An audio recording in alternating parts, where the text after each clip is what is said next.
Russels Reserve 6-year. Yeah, so let's take a look at...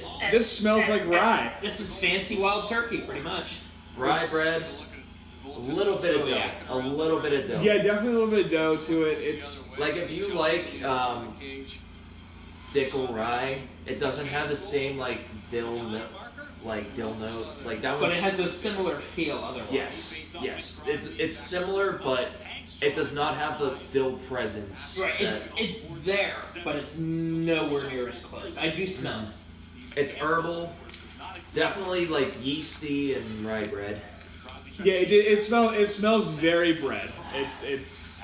It definitely has a lot of bread reminiscent notes. Yeah! Fuck yeah! Maybe we can win in regular time. For once.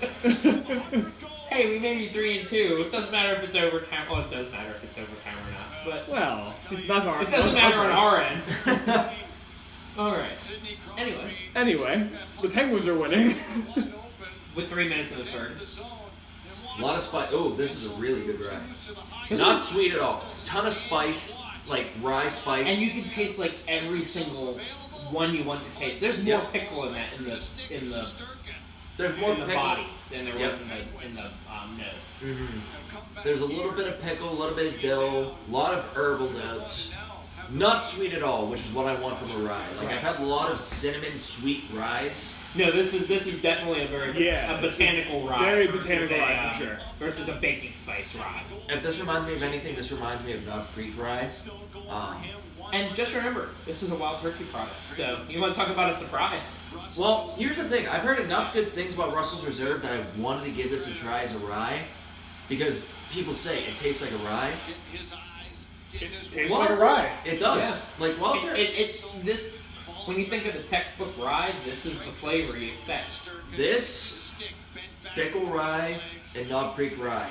Those are what I would place in my top 3. Like, this is what a rye should taste like. Obviously, this is my first time really sitting down and trying this too, and I think I have to agree. I had a little taste just to see what it was like, and I thought it was good, but I didn't pick it apart really.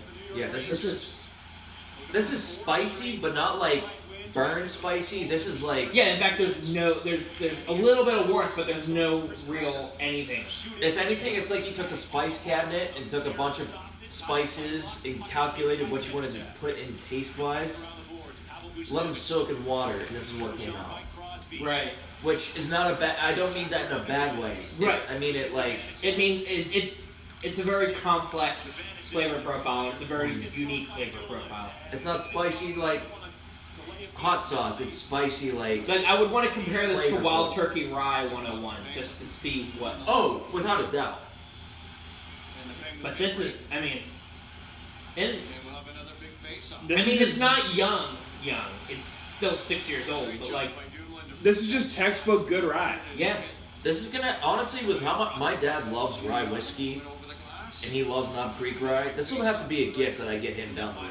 Right. Because he would love And this. then this is one of those ones where if you get it as a gift because you like rye, this becomes a staple in your. Oh, without a doubt. He's never had this. He hates Wild Turkey bourbon, and I understand why. Like it's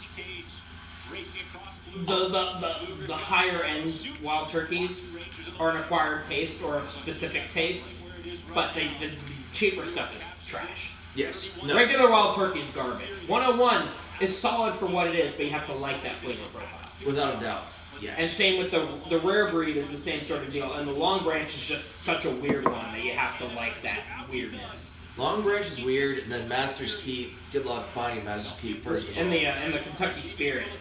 Good luck finding Kentucky Spirit. What did I do with that water bottle? I just had it. Oh, there it is. There's only one more to try after this. Hens win! Hells yeah! Fuck yeah. We finally get a real win. I was saying a regular season win. Yeah. We can get this out of here. Regular time win. Yeah, we could get this out of there because all that's going to do is sit there and do nothing.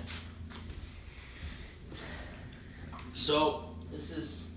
honestly, that is very high up there on my list of rye. Like, I would actually place that as my number 2 rye. Like, number 2 favorite rye. And you put that as... You put, what, Knob Creek, this, then Dickel? Yes. That would probably be the order. I would probably do Dickel, this, and I'm excluding midwinter because that's a whole different. That doesn't count. That's a different. That one's category. special. I would then put the Overholt 114, but again, I know your feelings on that one. But that's again a personal. That has to be a personal taste thing because I didn't get that at all out of it. Yeah, you and I like Knob Creek is to you what Old Overholt is to me. Old Overholt has such a Robitussin flavor to me that I can't drink it. Right.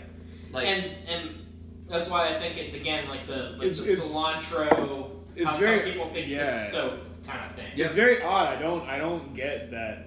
Because we thought it was fucking phenomenal. We both loved the 114. And then I expected you to have a similar response, and you're like, I actually didn't like it at all. I'm like, wow, really?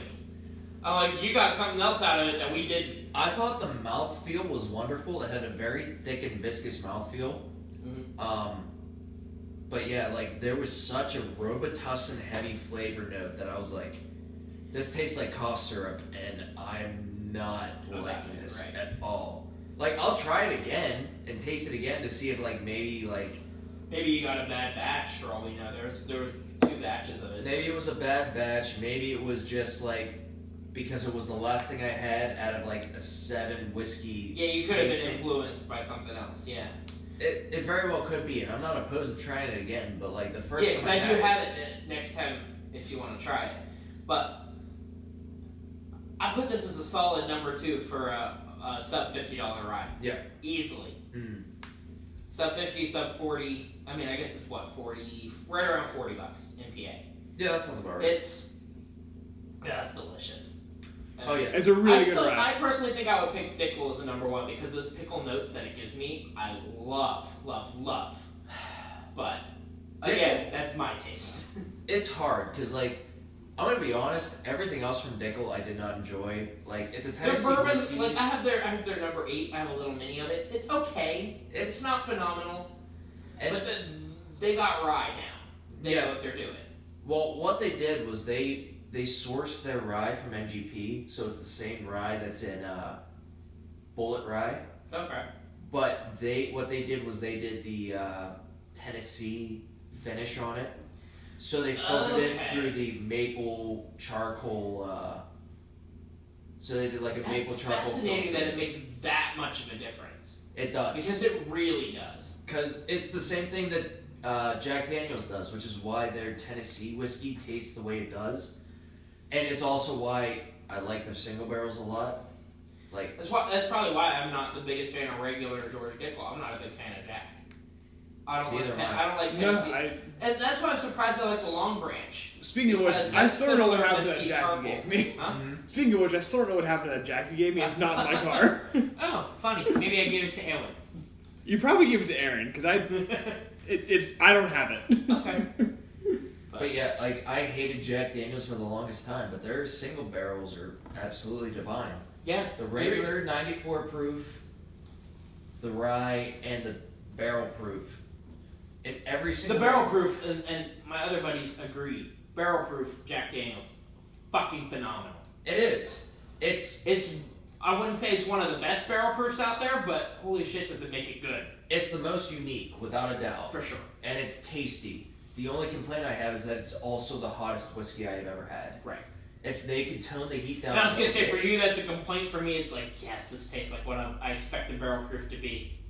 Dude, if I want that cinnamon heat, I'm gonna drink Weller Neat, or I'm gonna drink Maker's Mark Neat. If I want heat, that's what I'm gonna drink. That's fair.